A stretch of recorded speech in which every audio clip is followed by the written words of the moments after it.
미국 연방준비제도에서 이사회 의장을 역임했던 앨런 그리스퍼는 글을 모르면 사는데 다소 불편하지만 금융을 모르면 생존 자체가 어렵기 때문에 금융 문맹이 문맹보다 더 무섭다고.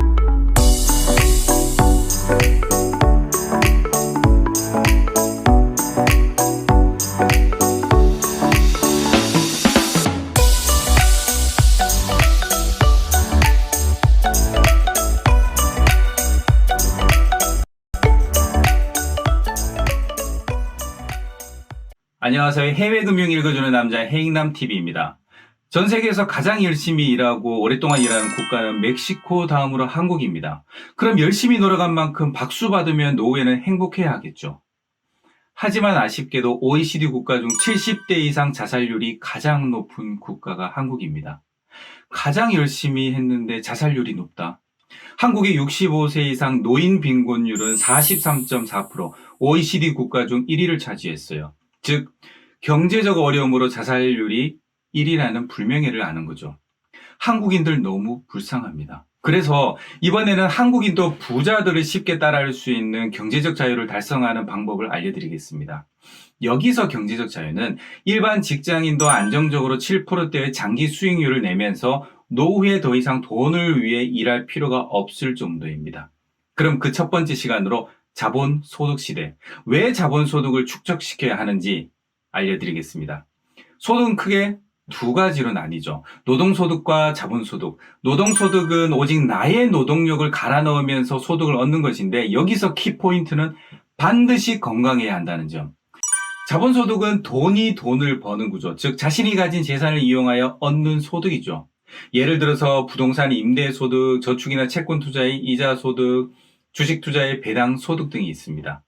자본소득은 내가 잠자고 있을 때도 돈이 들어오는 마법의 소득입니다. 일반 직장인이 부동산으로 임대소득 올리기 쉽나요?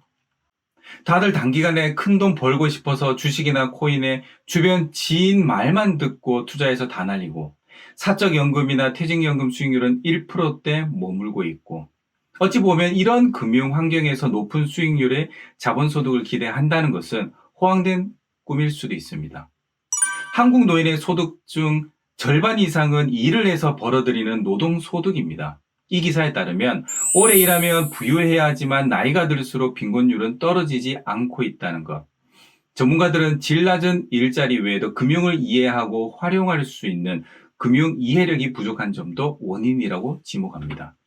최근 2022 전 국민 금융 이해력 조사에서 이자나 인플레이션 등 기본 금융 개념에 대한 이해도는 비교적 높지만 미래에 대비해 저축을 하는 금융 태도 점수는 50점대에 머물러 있으며 금융 상품을 선택할 때 전문적인 정보보다 친구나 지인 등의 추천에 의존하는 경향이 강한 것도 문제점으로 꼽는다고 했습니다.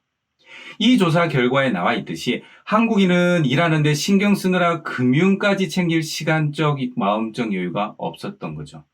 또한 금융에 대한 무지와 무관심은 사적연금과 퇴직연금 수익률 1%의 결과를 만들어냈죠. 전세계 금융 이해력 기사에 따르면 스웨덴, 캐나다, 영국, 호주, 미국 등 금융 이해력이 높은 국가의 특징은 초중고 시절에 금융교육을 의무적으로 한다고 합니다. 그래서 이들 국가들의 사적연금과 퇴직연금 수익률은 평균 6, 7%로 관리되고 있죠. 일반인도 부자들을 쉽게 따라할 수 있는 경제적 자유를 달성하는 방법은 금융선진국의 수익률 7%의 금융상품에 저축하면서 자본소득을 챙기는 것입니다. 가령 매년 2천만 원씩 5년 동안 저축하면 1억이 되겠죠. 가입 후 15년 차부터 1억의 10%인 1,000만 원을 매년 자본소득으로 들어옵니다. 언제까지? 죽을 때까지요. 중간중간 내 원금은 내가 자고 있는 동안에도 불어나고 있습니다. 부자들은 금융 이해력 또한 높아서 복리 이자를 굉장히 잘 활용할 줄 압니다.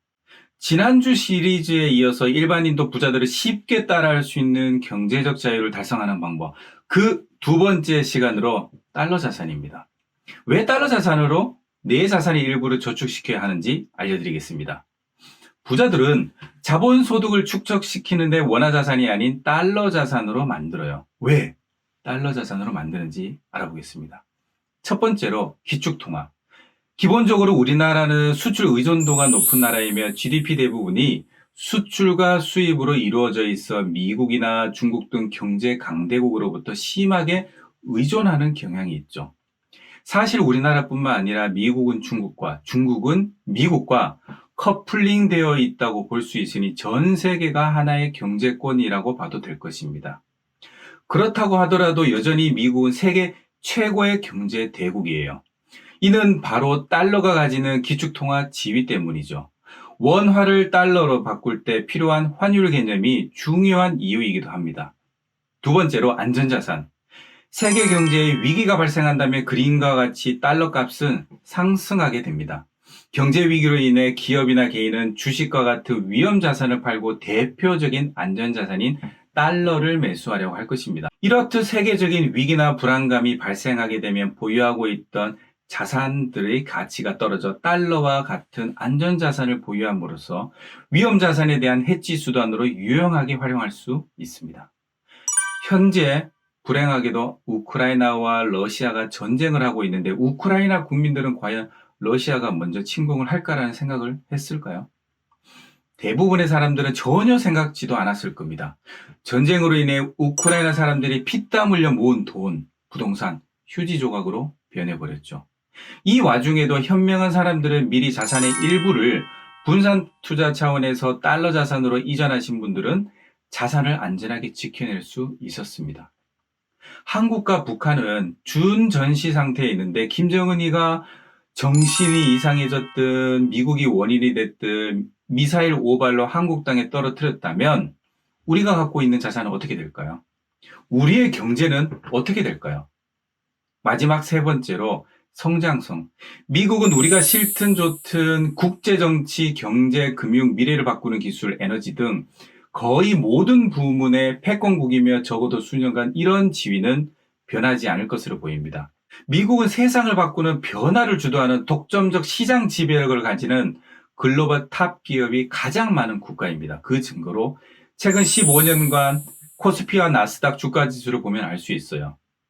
나스닥은 코스닥에 비해 약 5배 상승했습니다. 단순히 지수에만 투자한다 하더라도 달러 자산의 매력도는 원화 자산이 따라올 수 없겠죠.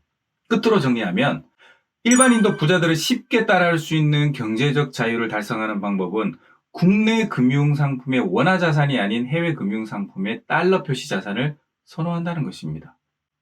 이번 미국발 은행 파산으로 인해 글로벌 은행 사태까지 번졌는데도 불구하고 세계 경제의 기축 통화국인 미국 달러의 안정적인 기조를 볼 수 있었죠. 만약 한국에서 이런 은행 사태가 발생했다면 한국은 경제 위기에 미 달러의 환율이 상승했겠죠. 이 시대의 기축 통화인 달러는 내 자산의 일부로 분산 투자 차원에서 없어서는 안 될 자산입니다. 일반인도 부자들을 쉽게 따라할 수 있는 경제적 자유를 달성하는 방법 마지막 세 번째 시간으로 효율성입니다. 부동산, 주식, 코인 투자, 일반 직장인이 쉽게 성공할 수 없다는 사실 다들 체험하셨죠? 누구는 1%대의 수익률을, 누구는 7%대의 수익률을 낸다면 여러분은 어떤 선택을 하실 건가요? 부자들은 똑같은 저축 행위를 하더라도 7%대의 수익률로 스마트하게 효율적으로 저축하고 있습니다. 우리는 노후에 안정적인 수익을 기대하며 사적연금에 가입했는데 평균 수익률이 1, 2%대에 머물러 있죠. 연금저축 신탁은 수수료를 제하더라도 수익률이 1, 2%. 연금저축 펀드는 그나마 낫네요. 수익률이 4, 5%. 연금저축 보험은 생명보험사가 1%대, 손해보험사가 1%대 수익률을 자랑하고 있어요. 그리고 변액연금은 10년 평균 수익률이 마이너스입니다. 기업보장인 퇴직연금도 DB형, DC형, IRP 평균 수익률이 1%대에 그칩니다. 공적연금인 국민연금은 저출산, 고령화로 인해 2056년 기금 고갈 문제로 인해 연금개혁을 논의 중에 있습니다. 이런 금융 환경에서 우리는 노후에도 쉬지 못하고 계속 일하면 노인 절반이 빈곤층으로 전락하고 있습니다. 이와 반대로 금융 이해력이 높은 금융 선진국인 스웨덴, 캐나다, 영국, 호주, 미국 등의 사적연금과 퇴직연금의 수익률은 어떤지 한번 알아볼까요? 스웨덴은 사적연금인 프리미엄 연금 20년간 연평균 7.7% 수익률을 기록했습니다. 캐나다 연금은 최근 5년간 연 8.1%의 수익률을 10년으로 기간을 늘리면 수익률이 연 10%에 달한다고 합니다. 영국은 지난 10년간 연평균 수익률은 9.9%를 기록하고 있어요. 호주 퇴직연금은 연 8%대 수익률을 올리고 있어 호주 연금 100만 장자가 6년 새 8배로 늘어나기도 했습니다. 마지막으로 미국의 퇴직연금 401k는 지난 10년 연평균 수익률은 8.4%에 이른다고 했습니다. 이들 국가의 퇴직연금 연평균 수익률은 8.8%에 달합니다. 한국의 퇴직연금 1%대와 금융선진국 8%대의 수익률은 부러우면서도 한편으로는 화가 나네요. 수익률 1%로 운영되면 자산이 2배가 되는데 70년이 걸리지만 7%로 운영되면 10년밖에 걸리지 않습니다. 7%로 70년 운영하면 자산이 114배로 늘어나죠. 이게 복리입니다. 끝으로 일반인도 부자들을 쉽게 따라할 수 있는 경제적 자유를 달성하는 방법은 금융선진국의 금융상품을 구매하여 7%대의 수익률로 안정적으로 저축한다는 것입니다. 즉, 금융을 이해하는 분들은 해외 직구로 자본소득을 만들어내고 있는 거죠. 그래서 저도 2019년 기준으로 국내 금융상품으로만 준비할 경우에는 매월 약 200만 원 정도의 연금액이 예상됐었는데 현재 해외 금융상품으로 자금 이전만 했을 뿐인데 연금액이 2.5배가 늘어나서 매월 약 500만 원씩 받을 예정입니다. 여러분은 한국의 사적연금이나 퇴직연금이 7%대 수익률이 올라올 때까지 기다리는 게 빠를까요? 아니면 부자들처럼 금융선진국의 7%대 수익률의 금융상품을 구매하는 게 빠를까요? 미국 연방준비제도에서 이사회 의장을 역임했던 앨런 그리스퍼는 글을 모르면 사는데 다소 불편하지만 금융을 모르면 생존 자체가 어렵기 때문에 금융 문맹이 문맹보다 더 무섭다고 금융 공부의 중요성을 언급하며 이같이 말했습니다. 여러분도 부자들처럼 경제적 자유를 달성하고 싶으세요? 먼저 금융 공부하시길 바랍니다. 그 답은 행남TV와 금융 공부를 하게 되면 보이실 겁니다.